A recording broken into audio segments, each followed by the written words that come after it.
You've worked your whole career, saved $4 million, and you're finally ready to pull the ripcord in retirement. But what if the market crashes right before you retire? Most people don't understand. This is a huge risk.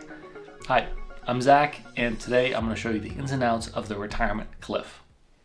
It's not just average returns that matter. It's the order in which you receive those returns. Let's say you have a $4 million portfolio. You plan on taking $150,000 to $200,000 per year. The market drops 22%. Now you're withdrawing from a shrinking account, making losses permanent.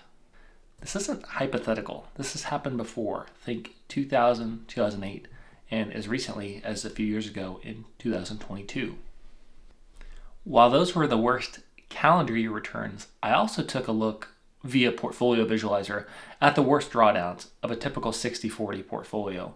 You can see here it can get pretty nasty, especially that great financial crisis crash of almost a third of your portfolio in what a lot of people I think would say is a relatively conservative allocation. So let's visualize the danger here for the sequencing of return risk that I'm talking about in regards to the retirement cliff.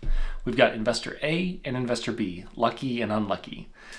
Now, they are going to experience the same returns with their portfolio, -15, 8, -6, 4, and 15%. But unlucky is going to have the -15% come the first year of retirement, while the lucky investor has 15% up the first year of retirement.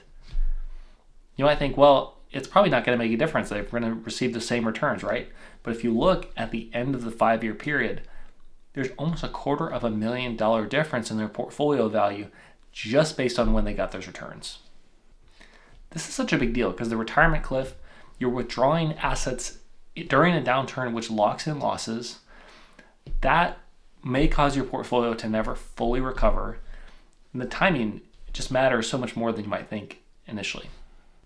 Let's look at some ways to mitigate this risk. The first and most obvious is just to have a cash buffer of 12 to 24 months in reserves.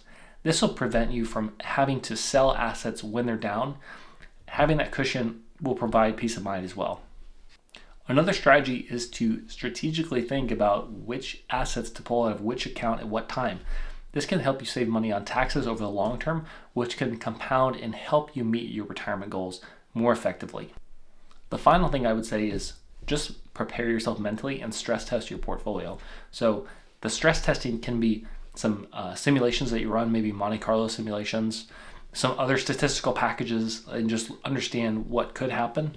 But then I think the other thing to do that is probably more important is just mentally prepare yourself for running your portfolio with the dollar amount that you have today through these historical scenarios and just understand what would have happened and really try and put yourself in the shoes of, how would I feel if I lost X amount of dollars in Y amount of time?